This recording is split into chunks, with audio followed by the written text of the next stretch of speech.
This is The Baseline, discussing the hot button topics of the NBA.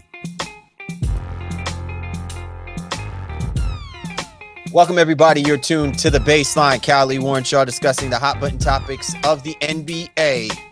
Season is right around the corner. I mean, so close, you can touch it, you can smell it.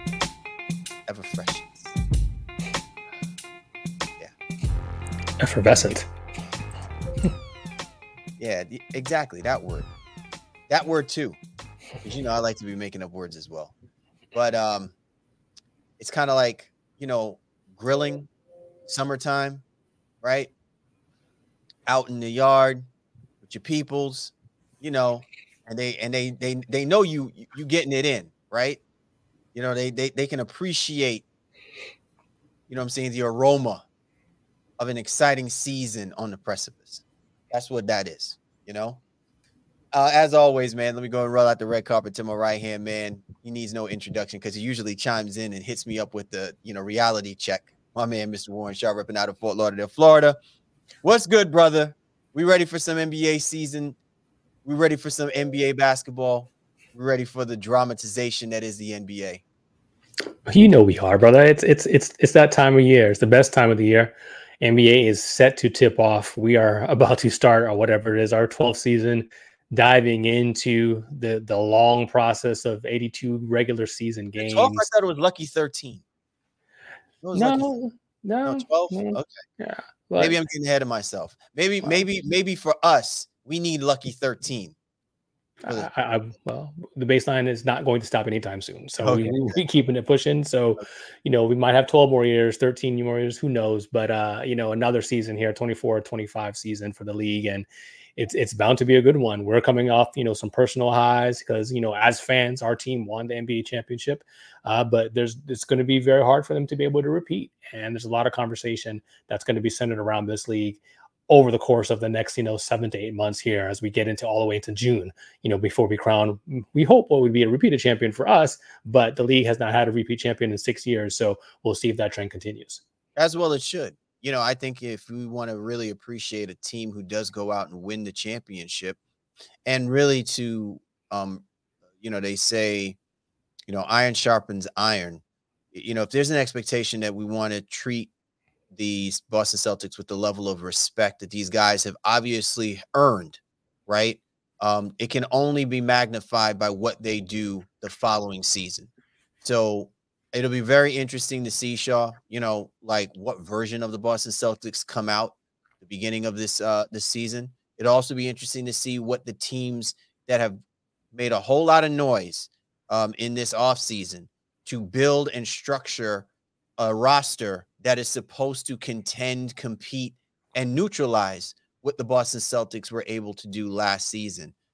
So all of that is going to come into play in the conversation, which leads us into this episode, right? This is, what I'm saying? I call this the Faith Evans episode. You got questions of burning up, what I'm saying? The burning questions that I think a lot of people are going to be asking themselves as we, get ready or as we walk into this upcoming NBA season. And while we had some awesome guests on previously to help us preview the conferences, this is really what the follow-up kind of feels like, right? Like, I know in most cases, a lot of people like to have shows that do predictions on, who's going to wind up hoisting trophies. And we've done that even ourselves. We figure we take things a little bit differently because these are going to be some of the ongoing storylines that will kind of morph into additional storylines of things that we're going to have to follow and watch and trend on as the season, commences, the season continues forward. So great episode in conceptualization, my man Shaw, and what we were thinking about, because I don't think we don't get to this point without what happened last season coming to fruition. I think we don't get to this point until we've seen the kind of craziness that took place in the offseason, the trades that were happening even in the midnight hour before media day, takes shape.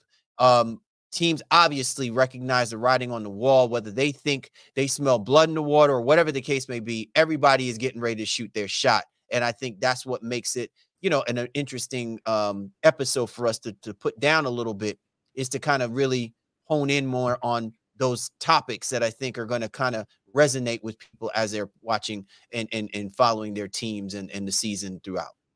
Yeah, I agree. I mean, shout out to Eckham and Grant. Those two gentlemen joined us for our previews. But it's clutch time. This is our time, and are we ready to rock and kind of do and put our spin on things only the way that the baseline can. So for us, it's a little bit of a cipher session. Tapping into our hip hop roots. With the burning questions, and I'm excited for this one, brother. Like I said, there's some stuff out here, and some of the questions, yes, they are typical, I guess, maybe, for the most standard, but, we're going to have our take on it for sure. And some of the things that are indigenous to us and questions that we specifically have going into this 24-25 NBA season. Absolutely. So as always, be sure to get at my man Shaw at Shaw Sports NBA, or get at me at Game Face Lee. The show's Twitter handle NBA Baseline, available on all the major platforms. You know where to find us. If you're catching us on the YouTube channel and you see the blue and white logo, that's the 19 Media Group family. So we say hello to you and yours. Be sure to go to www.19mediagroup.com to not only check us out, but also the great content creators that are part of the 19 Media Group family. And as always, if you want to catch not just this episode, but all of our episodes, be sure to go to www.baselinenba.com in order to catch us and download those shows at your leisure. So with that being said, we're going to get ready to do our burning questions, basically looking at what we're expecting to see and talk about and things that we have to kind of make sure we're paying attention to for the upcoming NBA season. But first, into the action at DraftKings Sportsbook, an official sports betting partner of the NBA. Who's draining threes from beyond the arc? Who's crashing the boards and grabbing rebounds? Get behind your favorite players and the prop bets you can make on DraftKings, the home of NBA player props. First time, new DraftKings customers bet $5 to get $200 in bonus bets instantly. Every point counts with DraftKings Sportsbook. Download the DraftKings Sportsbook app and use code BASELINE. That's code BASELINE for new customers to get $200 in bonus bets when you bet just $5. Only on DraftKings, the crown is yours. Gambling problem? Call 1-800-GAMBLER. In New York, call 8778-HOPE-NY or text HOPE-NY 467-369. In Connecticut, help is available for problem gambling. Call 888-888-78-97777 or visit ccpg.org. Please play responsibly on behalf of Boot Hill Casino Resort, Kansas. 21 plus age and eligibility varies by jurisdiction. Void in New Hampshire, Oregon, Ontario. Bonus bet expires 168 hours after issuance. For additional terms and responsible gaming resources, see dkng.co/BBALL. Time to break it down. Time now for the breakdown. Callie Warren Shaw, Baseline NBA podcast. And as we're breaking stuff down, breaking it down to the very last molecule, ready to just blow it up, just incinerate stuff. You know what I mean? These are burning questions. So, these are questions that I think, between myself and Shaw, or Shaw and myself, are saying to ourselves, like, these are the things that we're thinking about as we're getting, as we're embarking into the NBA season. And a lot of this has also been driven with the conversations that we've had through our special guests over the last month or so in lieu of what was going to take place for this upcoming season. So, Shaw, let's get right into it. One of the first burning questions that stick out is, which team in the East is not green with envy and could actually beat the Boston Celtics? Who is going to be that devilish leprechaun to the Celtics? Wow. You know what I'm saying? Who's trying to rob their pot of gold, bro? Well, I mean, the short answer is that the entire East. Now, I think that our question is best suited is like, again, it's like who is best suited, who actually could potentially make this happen. Injuries aside, this is always assuming health for all parties. Because otherwise, those are the qualifiers that preclude people from being able to do all the things that they set out to do. The teams that made the biggest splash in the Eastern Conference are obviously the 76ers and the New York Knicks, which we talked about on our Eastern Conference preview, and their ability, in essence, to upset the proverbial apple cart, right? Can they catch Boston? I personally think the Knicks are going to go so hard for getting a number one seed. Tibbs is going to play guys throughout the course of the regular season, while we know Boston is going to not have Porzingis till December, maybe even January. Sixers are already having issues. You know, Embiid didn't play any preseason games for precautionary reasons. He also comes out and says that he may not play back-to-backs for the rest of his career, let alone this season. And Paul George is already dealing with the bone bruise going into the regular season. Why do players make these admissions out in public? Like, well, it's I mean, just, Embiid is. I understand. Like, I understand that the intent of doing it, you know, is to say something, to speak more to, you know, I want people to understand. I'm not trying to be phony, fake, or whatever, and I'm not taking anything away from it. But I oftentimes think, like, bro, this just is a bad look for you, right? Like, it's not like we don't know that your injuries have really hindered your ability to maintain the highest level of play that you've shown us because you've won an MVP. But we also recognize as well, too, that everyone believes that the only way that the Sixers will win a championship is that you have to be at the highest peak of your physical abilities when it matters the most, which has never been the case for the time that he's been a Philadelphia 76er. Yeah. I mean, for him to say that is one thing. Will it come out in application? That remains to be seen. Because I think everybody if you're following sports radio or other podcasts, the questions are like, all right, well, in theory, if you're back-to-back is, you know, Charlotte and Atlanta or Charlotte and Portland or something like that, then yeah, maybe you'll need to play. But if you're back-to-back is Boston and New York, then you may want to reconsider what that looks like. Right? Right. So, you know, I think everything is with a grain of salt, right? But I think, you know, those are the teams that, you know, on paper constructed themselves in essence to be able to take on the Boston Celtics by the roster moves that they made, getting more perimeter help on the wings, and now trying to also add, in theory, some additional shooting, especially the Knicks trying to go 5 out and being able to space the Celtics the same way the Celtics space everybody else. So those are the two teams that kind of come to mind. There's obviously some other teams in here that feel like, you know, they're probably being slept on, but I'll kind of pass the mic to you in terms of your thought process on the Sixers, the Knicks, and anybody else who might be able to beat Boston in the East. I mean, the best equipped team, I think, would be the New York Knicks. And it's really not even just for what they're trying to do offensively, Shaw, as much as what I think people can expect to see of the Knicks defensively. I feel like where things can go awry is this false sense of believing that Tom Thibodeau is going to have an innovative way of getting the Knicks to suddenly just start scoring 130 something points per game. I think that's purely on the talent of what you have with Brunson and with the big bodega. It's hard pressed not to feel like the Knicks have the best type of roster that can compete against the Boston Celtics. Whether or not they're going to be able to execute at that level, given the fact that all of your pieces are really new pieces to that puzzle, that to me is going to be the bigger question. The most formidable team from a matchup perspective, I feel like could be the Milwaukee Bucks because of the fact that you do have Lillard and you have Giannis together for as long as a season already ahead of the iterations that you're getting from the Sixers and the Knicks. And then you also maybe throw the Miami Heat into the mix, but I think a lot of that is really predicated on how aggressive Bam Adebayo is going to be for this upcoming season and what version of Jimmy Butler is going to be a part of this, you know, this Heat version as well too. So it's kind of interesting. And I know people are like, well, what about the Indiana Pacers? I think that they're still the new kids on the block. I still think that there's some proving to do. But I think when it really comes down to it, when you're talking about matchups and styles, most well-rounded team from my purview is going to wind up being the New York Knicks.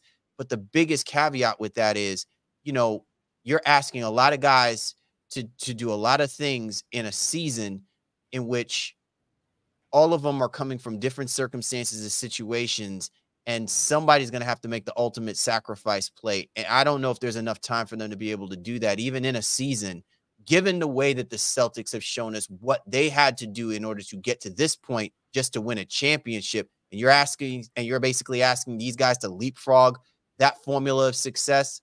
Hard pressed. But I think it's going to come down to maybe the Knicks and possibly the Bucks, depending on what version of Giannis and Lillard actually come out this season cohesively together and with a mentality and a mindset that they felt like they were being disrespected and not being taken seriously, which they didn't do what they were supposed to do last season. Yeah, well, Milwaukee has two Hall of Famers, and we're going to get to them here in a short minute. The Knicks thing for me, I like them not only because of the roster moves they made, but they also show a level of grit and toughness that the Celtics at times have seemed to lack. Now, obviously, they got over the hump, but New York has this never say die mentality. The biggest questions for me is not really the efficiency in their starting lineup.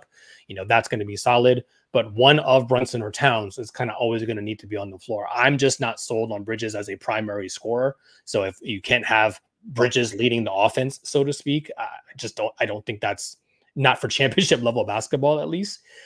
So Brunson and Towns need to be out there. And then if they sustain an injury to one of those two, then they do get really, really thin. I know OG Anunoby is like, oh, I can probably do it, but nah, bro. Like it's not your time. This is exactly the reason, to your point, Shaw, where I think the biggest indictment that I think you can make about this trade and getting the big bodega is losing Dante DiVincenzo. And I say this so that people can really understand, what you're asking, Karl Anthony Towns to do is essentially you're asking him to be what you had gained through DiVincenzo, who's, while his shooting was great, awesome, right? You're now saying that's, pass the torch to Bridges, pass the torch to Anunoby. Yeah, I've said this before, Shaw, and maybe I just nauseate people in saying is those guys are volume shooters. Those guys need numerous touches to find rhythm to how they score that basketball. You do not have the luxury of playing like that, even if you have Brunson and you have the big cat on your roster, because those guys are going to need the ball, right? And now you're asking Brunson to what? Take a step back. You're asking him to not be as aggressive. You're asking the cat not to be as aggressive because you got to find a way to get Anunoby and Bridges, into the mix.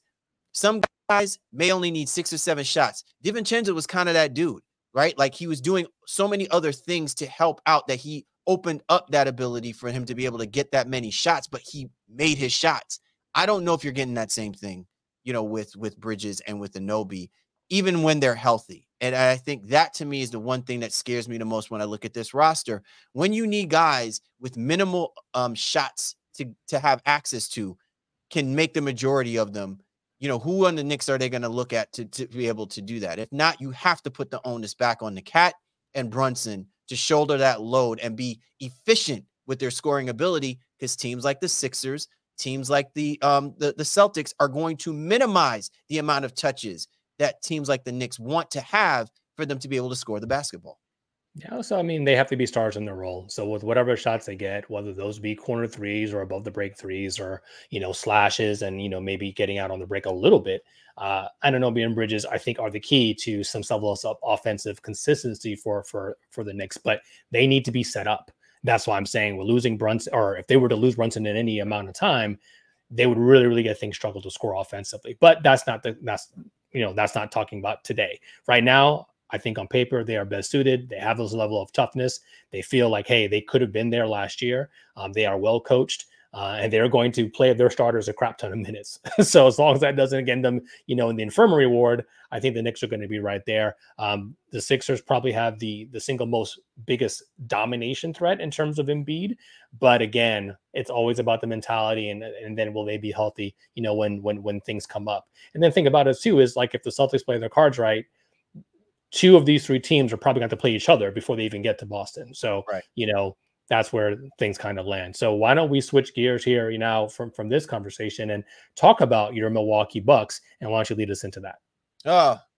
So which team will stand on business? Which team will channel their Marlo Stanfield, right?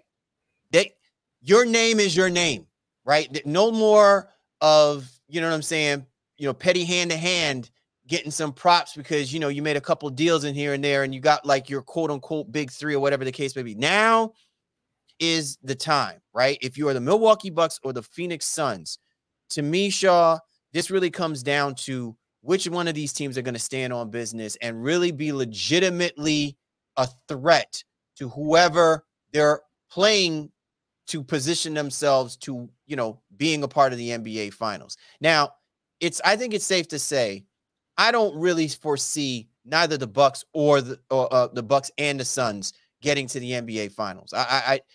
It's an either or kind of thing, right? So out of these two, which one is channeling their Marlo Stanfield?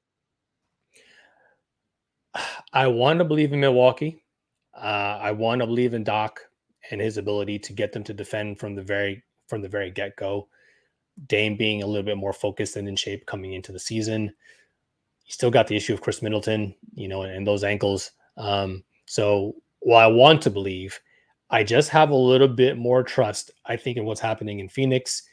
I love the fact that they got Tyus Jones to get them a ball distributor, so it allows Beal and Booker to be secondary and tertiary, playmakers as opposed to primary and backups. And in addition of Bud there, while Bud ironically maligned from his time in Milwaukee, now going over to Phoenix, already has him playing with a semblance of structure that I think is just different than Vogel did, in years past. So of the two teams, gun to the head, I would pick the Suns here as a better pick to stand on business in the Western Conference that still has some questions and is very, very, very wide open. So if there's any team that could make a run here, it would be the Suns team because KD, Booker, and Beal are obviously so amazing, and now getting Tyus Jones to organize them on a regular basis offensively just adds another level to them. And they were solid defensively despite all things like last year. Like nobody thought they were going to be as good as they were. Again, middle of the pack. And Bud is also a defensive kind of, type of coach. I think they have the longest runway, I think, to be successful of the two teams. So I agree with you about the longest runway. I genuinely do. I think the Suns have the best opportunity for them to stand on business because if you really think about it, it's not that we don't believe that the Dallas Mavericks can replicate what they're doing. It's more so of the fact that there are other teams and the way matchups were set up in the playoffs that may have had something to do with whether or not the Mavericks, I guess in a way, were able to wind up at the top of the pack, right? Because I think it exposed certain things that are lacking for those other teams. Maybe it's not so much roster and talent as much as it is about what strategies they have to implement against whatever type of matchup that they had going into the playoffs. So I say all of that to say, I think to you have a lot of faith in Tyus Jones. And maybe in some respects, he won't be someone that we may mention later on in the show when we have to ask the question about who needs a hoop redemption. I will say Tyus Jones is a great added piece, but I don't know, man. Like, I think if nothing else, Budenholzer and what he does with Bradley Beal, Budenholzer and how he sets up KD, Budenholzer and the structure, to your point, I think speaks more volumes than me, say, personally worrying about whether or not they've got a true point guard, because of the fact that this, to me, is about as good an opportunity I think the Phoenix Suns will actually have with that roster that they've got and where KD is in his career as the type of player he is. I'm not saying that, he's old man legs or anything, but you kind of hear him talking about, oh, man, I'm getting too old and everything like that. I just think that there comes a point where there's that wear and tear mentally on how much more you want to continue to go through this with iterations of a roster that, at the end of the day, it's still on your shoulders. And maybe he wants it to be like, hey, this really should be on Booker's shoulders. This should really be on Beal's shoulders. So it'll be interesting to see what the Suns actually show us, especially now that the Western Conference has reemerged itself with 6-7 teams deep. I don't think that they're running away with anything, which leads me to say about the Milwaukee Bucks.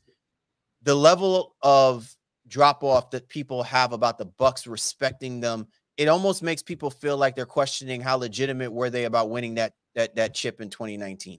And I say this to say, yeah, you should be mad. You should be pissed. Like, if you're Giannis, if you're Lillard, you should be pissed. And you should, go out there and you should start imposing your will. So it'll be interesting to see what comes of the Milwaukee Bucks, because nothing from what we've seen about the Milwaukee Bucks is new to what their struggles have been since they've won the championship. It's a question of whether or not the players really, buy into the idea that Are they content with knowing that they got that one championship? It's the first championship, you know, in so many years for this. Or is it more about the fact that we still believe that, you know, we have two players that should be considered top 10 players in the NBA. We have a defense that ultimately has gotten significantly better under Doc Rivers. Doc Rivers believes that he should be still considered as one of the premier coaches that are still out there, should be still respected. Like, all of this stuff is about a respect factor for the Milwaukee Bucks. And I think if there's a team that really does need to stand on business more than anything, it should be Milwaukee. Well, I don't disagree in terms of they probably need it more. I just don't know that it's going to happen. I know I'm lukewarm on the Doc Rivers thing right now. While he's somebody I respect, there's just a lot of excuses and a lot of weirdness that comes out sometimes. So, you know, I'm not JJ Redick him, right? I'm not, I'm not, just saying that he's not worth his salt, but there's just, there's something that's missing and not connecting for me right now in terms of his coaching ability per se, or the way to command a locker room, not his coaching ability, but his impact on the locker room. Not quite sure where that currently stands. So I need to see the Bucks obviously be successful, under his quote unquote regime in a way that, okay, there's not this excuse. I took over the team, 30 games into the season, and this is hard. Like, okay, bro, like, you had the whole entire summer, you've had the entire training camp. Now what? And once we get there and get that version of Doc Rivers, who's not, looking for excuses for not being able to reach certain levels, then, the Bucks, I think, will be much better off. But for the money they had, getting Taurean Prince, getting Gary Trent and DeLon Wright onto this roster, those are solid additions that can help, especially if you need to kind of stem the tide, if you will, for a Middleton injury. All those guys are capable of scoring the basketball and defending to a certain level. You get Middleton back. This team has the talent, in essence, to be right there at the top and stand on business, as we're alluding to. All right. So let's quickly transition, Shaw, to the next question on which coach we think might be on the hot seat. In other words, what we're saying is, which coach can ill afford to have a disappointing season with the roster that they have and the circumstances and the situation that the organization and the fan base are going through? Yeah, I mean, it starts from where we left off, and I don't think Doc is actually on the hot seat in terms of being, will he be let go? But I don't think Adrian Griffin thought he would have been let go after 30 games either. So, it's what have you done for me lately? And I think, this is a roster that has to perform. As you canvass the rest of the league, there's a lot of, I'd say, air quote, pseudo stability, in place. There's a lot of coaches in really good situations from where they are relative, or they're in a legacy spot. If I had to pick somebody outside of Doc who needs to perform in a way that is different from what they did in the years to that, I'd probably go New Orleans and say Willie Green. They've made some changes. They made some adjustments. They don't have a true center there, at least somebody that you want to rely on a regular basis. But will they blame him for that? And say, well, you know what, Zion at the 5 is the way this should go. You also have Brandon Ingram with the contract situation. But to me, is Willie Green, I think, would be the next coach. So I'd be like, how much more runway does he have there in New Orleans? Yeah, that was a legit person. And I feel like, just really to add to what you're saying, I think that he would be scapegoated, right? Because I really think that Griffin hasn't really done him any favors. I genuinely believe that, that whole idea about, coach and general manager and there being a symmetry in the relationship, I think it speaks volumes. And I just genuinely feel like with Willie Green, I don't know, to me seems like he has to do a lot of hand holding with the quote unquote stars, maybe with the exception of CJ McCollum, because he handles himself pretty professionally, right? But with the situation with Brandon Ingram and with Zion Williamson, who we've been talking about this for such a long time, Shaw, I have failed to see where those two combined have really worked. I'm not saying that individually they're not great players, and when they're not on the floor together, when they're not dealing with whatever each other's situations, whether it be front office stuff or just injuries or whatever, when it's separate aside, when one of them had to be on the court and has to step up and, kind of be the alpha for the team, really help lead the team, they've been great. But when they're together, we don't see it. And part of that is gonna hang on the hat of Willie Green. Like, how can you not make this work with these two type of players? So I find it kind of interesting that you brought that up. But to me, Shaw, I think the bigger point that I was making when we were talking about this and constructing this question with regards to Doc Rivers, you mentioned it. It's some of the weirdness that comes out of Doc Rivers' mouth when he's at the podium. And hard for me to say, it's not that I don't love Doc Rivers in his, back in the day, Doc Rivers, when he was Orlando Magic and he was part of the Boston Celtics. I don't know what's happened ever since he transitioned to the Los Angeles Clippers. I don't know if Sterling, snatched his soul or something. I don't know what happened. I just see different versions of Doc Rivers now since his tenure with the Los Angeles Clippers. And I'm not going to say it's good, bad, or indifferent. I'm just saying it's just never coming out looking good at the end of it with him. And I don't know if he really understands and recognizes that, right?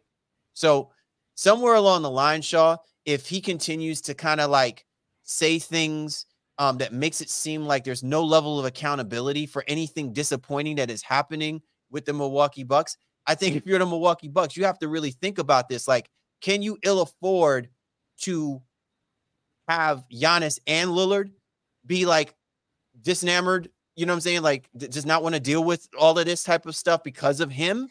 You know what I'm saying? The Griffin thing was completely, again, we knew what that was coming of that. I don't think they were on board with that whatsoever, right? But with Doc Rivers, I still don't know if whether or not Giannis wanted that to be the case. I think that's just the shiny object in the room, and they went for that as their desperate play, recognizing, something had to change, but they didn't want to compromise, the team's success, even though internally there was so much going on. I'm just saying that I feel like Doc has been riding that for a little bit too long now, and anything other than this Milwaukee Bucks team not being in the conversation of one of the top teams in the East, I think makes you start wondering, this has obviously been more about the players than it really is about the coaching.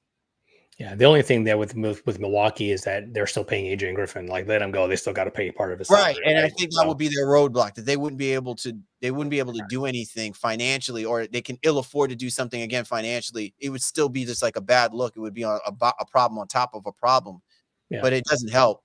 You know what I mean? Sure. Last one. I mean, super quick. Keep an eye on Atlanta and Quinn Snyder. If I don't know what the Hawks' actual expectations are, but I mean, a couple years into this situation now, yes, he came back, came from Utah and whatever the case may be. But if, they get off to a rough start, the Trae Young rumors are going to start to fly. And then maybe before the Young rumors, maybe Snyder's job, gets threatened or, dismissed altogether. I genuinely think Snyder wanted Murray than he wanted Young. And it'll be interesting. It'll be interesting to see if whether or not the outcome, Shaw, would be Snyder walking away from this job rather than dealing with what's going on with Atlanta. I think this is about Atlanta wanting to keep Young, and I don't know if Snyder is on board with that. So we'll see what he does with him. Yep. You're tuned to the baseline, Kawhi Leonard. You're so abrupt with that one. That's probably how Snyder has his conversations with the officers. You're tuned to the baseline. Kawhi Leonard discussing the hot button topics of the NBA. Hot button, you know what I'm saying? Burning questions for this upcoming NBA season. Coming up, we'll be talking about a little hoops redemption and part of our burning questions conversation. We also got some interesting perspectives here about, possible baby faces in the Rookie of the Year run. The Claw.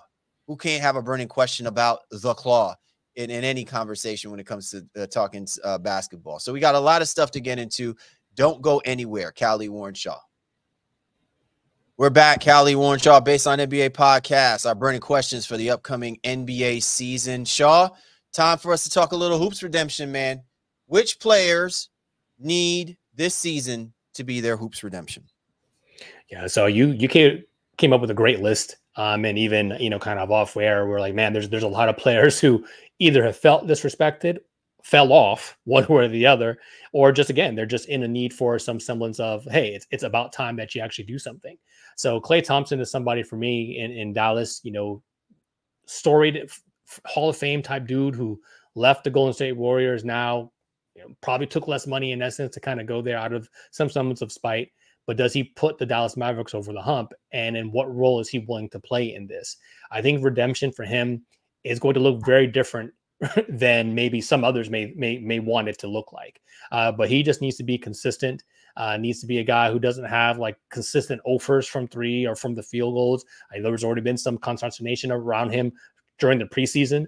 But I think Dallas is happy for right now. He just has got to be a guy who can be ready and available in the corners and on the wings for Kyrie and Luka kickouts, and then get to some semblance where he's not being a matador defensively. Yeah, listen, Klay Thompson is like the concept of like the hoops redemption. But to me, I think people are missing out on where this hoops redemption really needs to be for Klay Thompson. This is more about what he can do defensively on the basketball court. This is about his ability for him to stay in front of guys who are now your prototype wing, shooting guard type players. That it's not that they are two-way players as much as they are their athleticism has really significantly increased in that role of that position over the last couple of years, which I think has marginalized his ability to be on the court and to be able to keep up with some guys. I've said for the longest time, Shaw, that at some point Klay Thompson needed to transition to be more of a small forward rather than being the shooting guard, because then I think that would have opened things up for the Golden State Warriors. Now you're definitely seeing where, to me, Klay Thompson can basically shoot the ball better than what you were getting out of Tim Hardaway Jr., but Tim Hardaway Jr., at least for his part, was able to keep up with other guys playing, that hybrid role, that hybrid position of what Klay used to do. And I think that is going to be so important for the Dallas Mavericks. It's not so much because this is going to be a roller coaster for Klay Thompson as far as his ability to shoot the basketball. He's not going to do what he was doing, on a night in, night out basis back in Golden State. And let's also keep in mind as well, too, he is not going to be fed the ball the same way like the ball was being fed to him through Draymond Green and through Steph Curry. So a lot of this is going to really come down to Klay Thompson and his experience, his guile, his savvy on his ability to be relevant on that court for the Dallas Mavericks. And I think people in Dallas should be very leery. I'm not saying that Klay will not be productive for them. What I'm saying is in the areas that I think the Dallas Mavericks are going to need him, if you're going to have him on that basketball court, he has got to be better at doing that. He didn't show us coming from that injury last year. Now, maybe now a full season into this, we'll probably see him get a little bit more pep in his step. But I think ultimately, whatever is driving him to be that version of him cannot be misled in what's necessary for the Dallas Mavericks to repeat as to what they gave us last season. Yeah, Klay, I think it's the shot diet. How many shots per game does he get? He's a guy who's usually in the 17 to 18 per game. He's down to 15 last year. That might be more. It could be even less. It could really be less, because I think the onus is going to come down to Luka Doncic and what aggression Luka Doncic gives you. Obviously, health being a factor as well, too. But the moment that Luka Doncic is not on that basketball court, then guess who operates in that space from a guard perspective, right? Like, I know that they'll have Green and they'll have, Hardy and those guys, but it's still going to be Kyrie Irving. And so Kyrie Irving's way and his ability of how he goes to the bucket and how he, opens up the floor and things of that nature will not be the same way that Luka does that, which is more deliberate, more paced. It's going to be very different for a guy like Klay. Shaw, I was interested in saying that in what we're thinking about with guys like Ja Morant and guys like Trae Young, right? Like, this ultimately has a feel for, guards need to step up and be better. Jamal Murray, Damian Lillard. This is a guard-driven hoops redemption, which is kind of hard to believe because it's been guards who have been out balling out when it comes to, playoff time and things of that nature. We've seen some of the greatest performances by guards, but I feel like a couple of them that haven't been mentioned, and you can see it in the way that teams have finished in disappointing fashion. A lot of it has been driven on the absence of a guard or the lack of play thereof by the guards. Yeah, well, for me, Ja Morant is the poster bird for this, for all the reasons off the court and even the injuries. So there's nobody, I think, with more to prove here in terms of hoop redemption than Ja Morant. For me, Trae Young is exactly who he's been for the majority part of his career.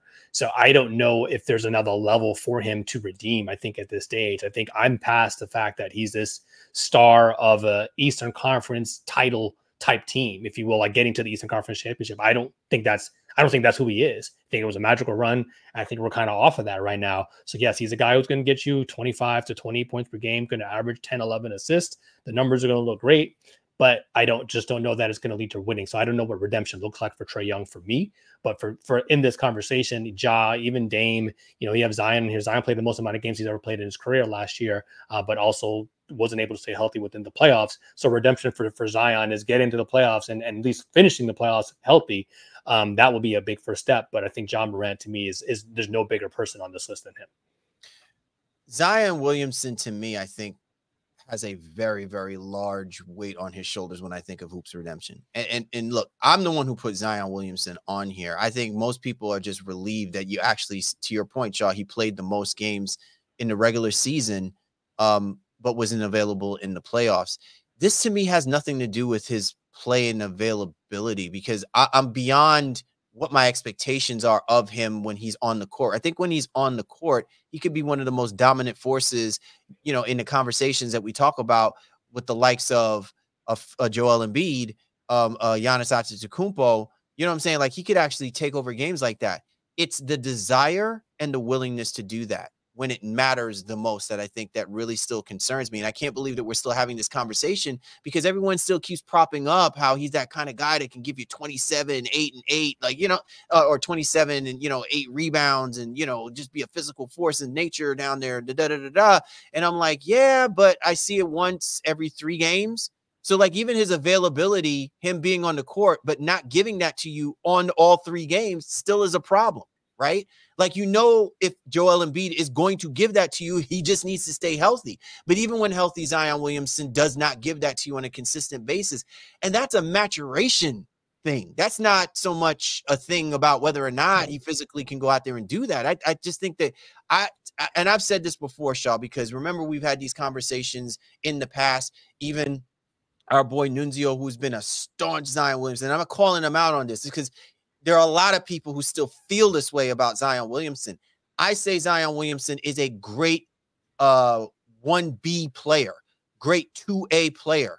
To ask him to shoulder a franchise, to go out there and just do those kind of things, I think takes another level that I don't think we'll ever see from that. I think he's going to give you great numbers.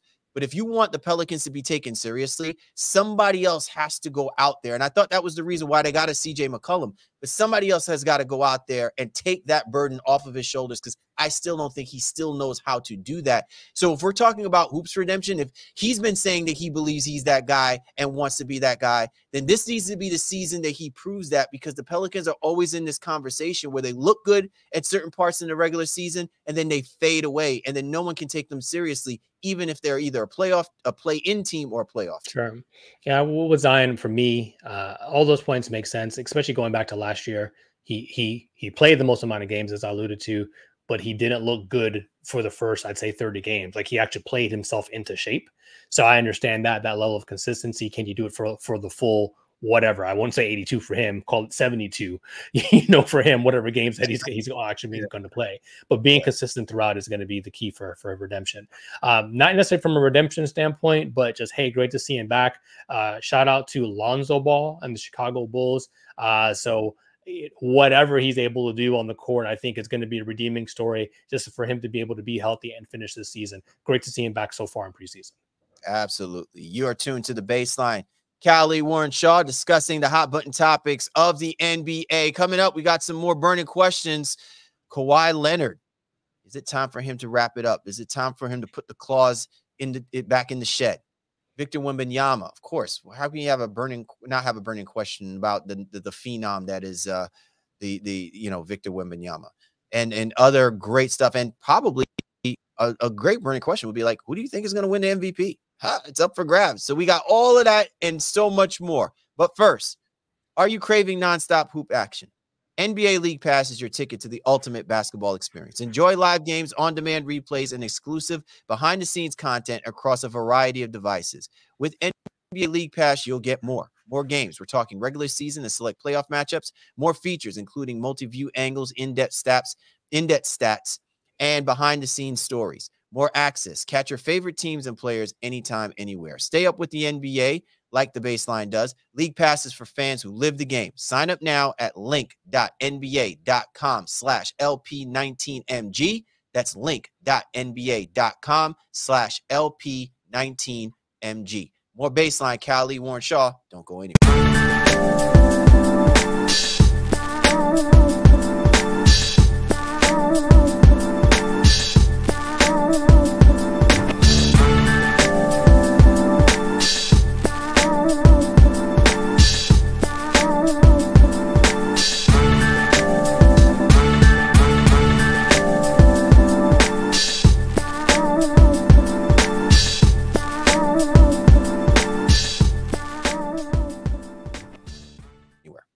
We're back. Callie Warrenshaw, Baseline NBA podcast, talking burning questions. NBA season is right there, Shaw. So what are the burning questions could you and I possibly have to come up with that we would be looking forward to or hoping will be answered at some point during the season or by season's end? How about Kawhi Leonard, right? Like, he is the gift that keeps on giving. For who? Honestly. For us? Because I don't think the Clippers would feel the same way. Oh, no, totally not. If people are now aware, you know, Kawhi Leonard is out indefinitely. I'm sure Clippers fans are just like, oh, okay. It's just like, should Kawhi Leonard retract his clause and retire, Shaw? I like that. Was very clever. Oh, yeah, thank you. Because clearly they're not they're not adamantium, right? Oh no, they're definitely not adamantium. So no Wolverine over there, brother. Yeah, exactly. Right. Yeah. It's an interesting conversation, and I mean, I think while it's a little tongue in cheek, and I know Kendrick Perkins went viral, you know, for going on ESPN and saying that Kawhi should retire. You know, I'd heard stuff on SiriusXM NBA radio. It was just like, listen, his body just continues to betray him. You know, he's really got to figure out what, if anything, is next when it comes to his basketball career. Let's see, he just signed an extension. So I don't even think it's realistic that he's even going to actually do this. And, you know, if it means he plays 25 games, 30 games a year, I think he's going to ride it out and collect the check. He never struck me as somebody who's greedy per se. And I don't think this is what this is about. But I mean, if he has to retire and leave money on the table, I don't know why he would do that just from a business standpoint. So for me, I should he retire? I think he's at least needs to try to come back from whatever this latest injury is and then see where things are at from there. But to go into the season and be like, you know what, that's it, I'm going to call it a career right now. I think, I don't know, I would at least give it one more try. But his ability to continue to rehab, that's one thing athletes consistently talk about, especially those who've been hurt a lot. Like, yeah, it's like the mental toll on somebody does really, really weigh. And I don't know where Kawhi is at in terms of that process. Should he retire? No. But I would, it does make me think about all those times when the San Antonio Spurs did the things that they did as if they didn't know that there was something obviously wrong with Kawhi Leonard. And the way that Kawhi Leonard and his camp handled, you know, what was going on and what was taking place almost made me feel like, so you were doing this to scapegoat the San Antonio Spurs so that people did not realize that you have this ongoing, lingering issue with your ability to stay healthy and keep your. Now, look, it's revisionist history. But what I'm saying is that if Kawhi Leonard expects people to respect his, you know, what he commands, you know, from a media standpoint about his ongoing conditions and circumstances, I think that he needs to get out in front of it. I think that he can no longer continue to do what he was doing in his early part of his career when he had the ability from a physical standpoint that he can go out and prove to people, hey, you know, this is a one-off thing. When I'm right, I go and win championships. When I'm right, I'm a dynasty killer. This is no longer the case. We're far removed from that time frame. Even when as far as to say, hey, I don't do anything unless you get me Paul George. Obviously, that didn't work, okay? Two injury-ridden players on the same team, and we were all hoping that if they were on the floor healthy, they could arguably be the best defensive tandem that the NBA has ever seen in league history. Never happened, okay? So clearly his GM hat, take that off of him now. I just think as a player, he needs to worry and focus more about being about as good a version that the Clippers can ask of him to be, given what's going on with the Clippers. You know how certain players are more like they're the ambassador for the team or the organization as the organization goes through its transitions? Sure. That's what I'm thinking. That's what I'm saying. Who he is inherently. That's what I'm saying, though. Like, if you're going to be Kawhi Leonard and you're not planning to retire, right, you're going to have to transition to that. I'm saying, Shaw, this is non-negotiable, man. Like, what I'm saying is that he's going to continue to hurt his brand if he continues to keep playing this off on this idea that, oh, people will be forgiving or will be understanding, knowing that I'm continuously not available when it matters. You get what I'm saying? I'm just saying for him, if the intent is, should he retire? I don't think he should retire, but he's going to have to change his worldview about how he is and who he is as a player to people because of the constant, his ability of not being available for an organization that basically did all of this because of him, right? Like they did this, this thing with the Clippers didn't just suddenly come out of nowhere. They thought this was their time to get away from Big Brother Lakers, right? This was their time. And they're doing it on a guy who can't even, he literally can't even be there for opening night. The new it's tough, right? Because you're opening a new arena, the Intuit Dome, and all of those things. So Ballmer is staking a lot on this. And I mean, he's got money to spare. He don't need to cry him a river or anything like that. But at the end of the day, right, as an organization, I think I love that point that you're making. Is can he transition to be more of an organizational figurehead? He hasn't shown to have any interest in any of those things. Listen, and Andre, we're not with him. We don't know. Like everyone's going to say Kawhi's his heart. We don't know. And some people say, well, it's not our business. But these questions are going to continue to come about for all the injuries and his unavailability, as you were alluding to. If that continues to be his cadence and his life, then these are the conversations that are going to come up. As fair as I'm sure he's probably sitting at home, like, how dare they think I should retire? Like, don't they know what I'm going through? It's in some ways, he's kind of made the bed to a certain degree. And, he kind of has always wanted to be a guy who kind of eats his cake and has his cake and eat it too. And that's where I think the media and some others are a little bit frustrated. I think PG got frustrated with some of the treatment there as well. And last thing I'll say on this, because obviously we have a lot more to get to, Ty Lue having to deal with this on a regular basis. Right. And so he doesn't, nobody wants Kawhi to be hurt, but Lue now also is forced into an impossible situation of never knowing who's actually going to be available to play for him. Shaw is so much bigger than just, again, him being out on that basketball court, right? He's taken on something that is far greater than just the idea of him getting this contract from Steve Ballmer. And I think that's what I'm speaking to. I was going to say, Shaw, Andre Iguodala made that sacrifice.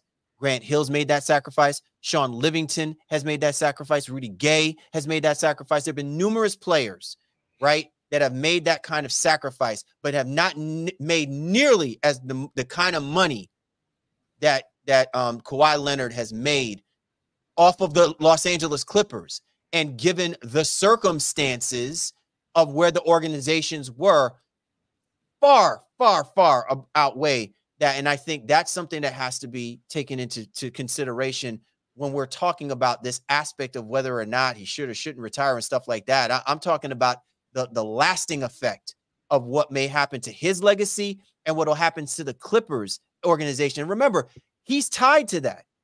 This new iteration of the Clippers, he is tied to that. He is the spawn of that, basically, right? We're not going to be talking about the Clippers, back when it was Lob City and all that other kind of stuff. We're going to be talking about this iteration of the Clippers. And if you were talking about that Lob City version of the Clippers, it's because of the disappointment that this version of the Clippers have not gotten to because of what they did to put themselves in this position. Because people can make the argument that they should have made this move a lot sooner, back when they had Doc Rivers, Chris Paul, DeAndre Jordan, and Blake Griffin. You know what I'm saying? At the peak of their powers, they were the apple's eye in the NBA. Like, everybody wanted to see the Clippers, probably more so than wanting to see the Los Angeles Lakers play. And they never made that move to transition to get a new arena and stuff like that. And that wasn't until Ballmer came into the picture, right? So again, it's so much more than that. But I digress. Yeah. Shaw, the next burning question. Victor Wembanyama aside, who's ready to take that next leap this season? See, everybody thought we were saying, what burning question can we have about Victor? He's going to dominate the NBA. We already know that. But who's ready to take that next leap next to him? Who's ready to elevate? Yeah, so I think the GM survey came out with, who's like going to be the most improved, and I don't know if that means they're going to take the leap in terms of stardom, if you will. I like Paolo Banchero in Orlando.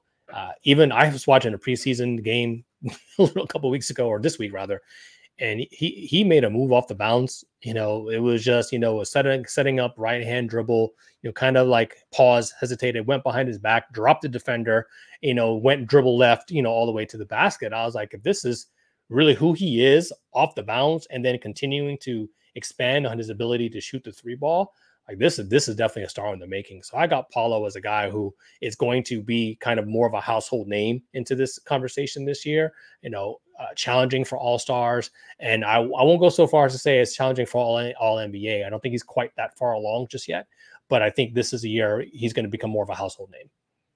Yeah, I completely agree with you. I was going to say Banchero, so I appreciate you, robbing me of my glory. Yeah, there's this, I don't know what it is, man, but I watched a few games last season. I watched what he was doing in the playoffs. He needs just more of that pit bull in him. I'm not even say dog. He needs that pit bull in him more, but he's showing me that he can be that. He can get to that level. You know what I mean? And I think if that's the case, listen, there's no question from natural ability, Wembanyama is going to take the NBA by storm. But as far as persons that you want to cheer for next to the Anthony Edwards of the world in the Eastern Conference, you could easily make the case that Paolo Banchero could be that kid. Absolutely. Well, if there's anybody else, I mean, if you're watching us on YouTube, we have Cade Cunningham listed here as somebody as well. I live in the South Florida area. I'm hearing a lot about Bam taking another step forward because of the 3-point shooting and his time with USA Basketball. So I don't know if he comes into like superstardom. I think that's probably a stretch too far, but I think Bam may have one of his better seasons, but I just don't know that he's going to become a household name in the way that I think Banchero can. Yeah, no, totally. Absolutely. Hey man, watch out for Grady Dick. Settle down.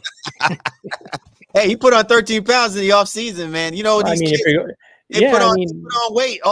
They lose it in like 2 weeks, but he put on weight. They're making, you know what I'm saying? Remember the shot, those memes of Alex Caruso when he was hitting the gym next to LeBron? Yeah, man. Hey, watch out for that. All right. Well, watch out for Dick. No worries. Raptors fans, all right. Who will be the baby face of the Rookie of the Year race? I think this is Zach Edey's race to lose in a lot of ways. He's going to have the most amount of time to play on a regular basis, at least, again, barring injury. The chemistry that he's already formed with John Morant, I think, has been really great that we've seen so far in preseason and all reports. So he has the inside track. I think he's the betting favorite. A guy like Reed Shepherd is also going to get some time in Houston, but not in the starter's role that I think Edey is going to be in. So I like Zach Edey to be the Rookie of the Year. Yeah, I think Zach Edey is going to be Rookie of the Year, but I'm curious about Dalton Knecht. I really am. I feel like here he is, fans. Our friends, the Laker Cal is back. Get ready, do your crib walks. Jabari would be so proud. Laker Cal, so happy, right? Like so, and it's not like we're having consultations. He's like converting me or nothing like that. But I will say this: there's an opportunity there, right? Right? Like he could easily be like sixth guy, come off the bench, and be an instant spark plug. Look, the Lakers have figured out a way, you know what I'm saying, to get, get Austin Reeves and Dalton Knecht of the world, lighten up the scoreboard. And listen, you have a coach like JJ Redick. I think he'll have an influence, on these guys improving. Say that? Well, this is going to send us going into a coach like, we don't know what kind of coach JJ Redick is. No. You're missing I'm not talking about him strategizing. No. I'm just saying learning how to shoot, to be a professional NBA shooter, I think can help a guy like Dalton Knecht. Whether or not he's going to be able to, I'm just saying that there's opportunities there. Whether or not, JJ utilizes him in that sense, I'm just trying to find, because remember, Shaw, this was not the quote unquote class of the classes in draft. Okay. Agreed. A lot of these guys are flying under the radar, but there are going to be opportunities to be had, especially if, say, the Lakers are struggling. And them. That's how Austin Reeves got his claim to fame. Why would we think any differently for Dalton Knecht? See, now you're gonna have Jabari coming at my chest hairs about this. But I'm just saying, I can't wait. We're gonna create a segment now for this season. It's going to be the Laker Cal segment. Anytime your Laker fandom comes in, because I have to rib you on this as a Celtics. I just don't understand all this Lakers love here in the baseline. But I digress. You misconstrue love with just logic. I'm messing with It's you. just Yeah, logic. sure. It's just logic. Laker Cal. Get you some purple and gold. Send it your way. I'll burn that stuff, man. All right, Shaw. Which player, if traded, can have an impact on the title race? I think the way I'm going to go on this is guys who are obviously going to potentially be on the block, right? So Valanciunas, I think, is a trade candidate, just waiting to happen, just waiting for the date to happen. It's December 15th or January 15th. I can't remember which one for him. His bag's already, at whatever he knows condominium what that time it is. Currently renting short term, right? He's leasing very, very short term here. Yeah, extremely short term. So his teammate Kyle Kuzma could also be on the way somewhere as well. But I think in terms of impact, if Levine is back to the guy who can give you 20 a game and shoot 35 to 38% from the 3-point line, I think that's more than impactful. And, if he were to be traded, you would assume it would be to a situation where he's going to end up being the second or even third guy, wherever that is. And I think the talent level there for that, even some secondary play creation he has within his talent scope, I think he could change, some team's trajectory dramatically, obviously depending on the team that it is. And we've had Golden State interested, we've had the Lakers interested, kind of the familiar teams, Miami, even maybe to a lesser degree. I think he'd be a significant upgrade for all of those teams in some capacity, obviously depending on what they had to give up in return. But the going price on Zach LaVine right now isn't really that much. So I think any one of those teams, if they really wanted to, could get him. And I'd say watch the Trae Young situation in Atlanta. We keep talking about the Hawks here. I think obviously what he does offensively could be really transformative to a different organizational structure that had, more of a winning mindset. Yeah. So Trae Young, Zach LaVine, I'm taking a different take on Zach LaVine, Shaw. Like, whereas whatever happens with Zach LaVine, I think will bring a trickle down effect to the rest of the other players that might be in play as far as being moved for the trade deadline, with the exception of Jonas Valanciunas. I think that's a standalone, and I think that's going to come down to teams just really needing a legitimate big or filling roster spots for a legitimate big, to add depth to their teams. So that to me would be the more interesting thing that comes out of that. I posted Brandon Ingram. And the reason why I posted Brandon Ingram is because if Brandon Ingram is going to be in conversations about being moved, it clearly tells you what has happened to this Pelicans season. And it's clearly a sign of what is going to be to come, that the party is going to be broken up between McCollum, him, and Williamson. And so, I would be interested to see what version of Brandon Ingram is going to be out there for people to look at. And what expectations the Pelicans may have on what they think they're going to get back if they were to move a guy like Brandon Ingram, who I think is a solid player. And I think he's better suited playing elsewhere. But it's a question of whether or not the Pelicans will recognize that and move him at the right time to get back whatever pieces they think that they're going to be able to get back for him at this moment. Well, BI is not without talent, and he's being a good soldier in terms of saying, hey, whatever, my contract situation aside, I'll be here.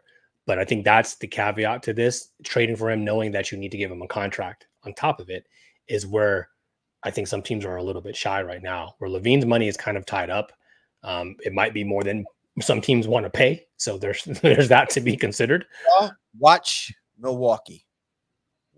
They can't. Milwaukee is, second apron. So they don't really have a mechanism to do any one of these big trades right now. I know Ekam had said that on our last show, but I was intrigued, and I was like, oh, but then I looked, I was like, wait a minute, they have no real path to making it happen, although I'm sure they, would love to.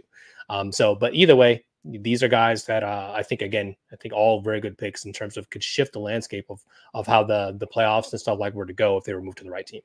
All right. So final burning question. Let's save the best for last, right? Who will win the MVP? So flat out, I know Luka is the odds-on favorite, the betting favorite. The Joker, I think you lose a narrative, despite how great he is and the numbers he consistently puts up.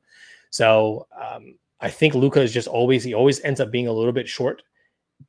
And, I don't know if he'll even play the amount of games, and it's not to say that he's injury prone, but he does need to take time off throughout the course of the season.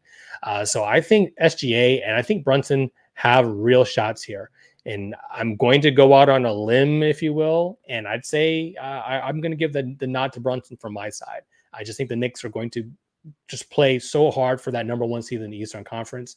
And Brunson is going to be the catalyst for everything that they do. He's going to play a crap ton of minutes, put up a crap ton of points. And I think that's going to lead him, especially with the narrative of the Knicks being this good again. There's a lot of great story to that, and media loves that. So I think, coming off of he's not the guy, and whatever was said about him last year to the playoff run that he had, I think this could be a nice redemption for him in some ways, and validation. Let's say redemption, a validation for him as a number one guy if he were able to truly be into this MVP conversation. Knicks leapfrog the Celtics in the conference, in the division, in the conference, definitely. I think if you are the Oklahoma City Thunder, to your point, if it's SGA that we're talking about, they have to get to 58, 59 wins if we're going to consider SGA. I kind of like Anthony Edwards, man, as the dark horse. Listen, Cat's gone. And while, he has some comparable pieces, he's shown us, man, he wants to be that dude. And, while he loves his boy, Karl Anthony Towns, he's like, hey, deuces, baby. You know what I'm saying? Like this, he took over that franchise. This is nothing but the next step, the next, play. To your point, the natural way to go would be Luka Doncic, because we've been saying this for the longest time, man. He is an MVP waiting to happen. And it's just, he either has slow starts or, then he finds his groove and then he just can't sustain it. Reminds me a lot like what happened with Joel Embiid, right? My concern is that Luka Doncic is still, trying to recover from all of the, variety of injuries that he dragged through the rest of that, dragged through last season with, and even going into the offseason. So we don't know what version of Luka Doncic is going to be to start the season. Ain't nobody wondering about Anthony Edwards. I think if he gets off to a hot streak, hot start, he gets the Timberwolves in that early conversation of being one of the top two teams in the Western Conference, and they're hanging around, and they're, hanging around that 58, 59 win window next to, OKC, which is kind of hard pressed because they're both in the same division. It's hard pressed for me not to think that this could be Anthony Edwards, time to kind of sneak in there and really shake up the apple cart. No, I'd love to see it. Minnesota's this team that everyone feel like they're going to be this lesser version of themselves. To me, Randall and DiVincenzo, I might have heard this on another show too, the combination, like you have some of the shooting that Cat left, and then you get kind of the rebounding and some of the other stuff, and even the playmaking, with Randall that Cat didn't have. So, they've kind of molded those two guys. And I think DiVincenzo and Naz Reid are going to both be 6th man of the year candidates, on the same team. They'll probably pull away from each other in terms of votes. But what does that lead for Anthony Edwards to be? And that could be an MVP if the Timberwolves end up being, I'd say probably, I can't see them being higher than a 3 seed, even after all is said and done. But if they're even that or more than what like you're potentially predicting, then this could definitely be a season for MVP, man. But great conversation in general. Can't wait to see how it shakes out. Yeah, man, totally. And so where are you all, right? Who do you think MVP? Who do you think can impact the trade deadline? Who else can possibly sneak in and be considered as a Roy favorite, right? Which coach do you think may be on the hot seat, right? So many burning questions. And this has just been a great way for us to kind of segue ourselves into what's expected to be an exciting NBA season, my brother. You know what it is. So as we continue to ride through the NBA ethos, we're happy to be here with you all as our fans and listeners. We are fans and listeners and consumers of NBA content on a regular basis. So tap in with the baseline as always, NBA_baseline, NBA baseline on Twitter, X. And you know what it is, man. Yeah, we're out here. So catch us here for this 24-25 season. Yeah, absolutely. For the baseline, Callie, Warren, Shaw, we appreciate you guys. Thanks for hopping on board with us this week.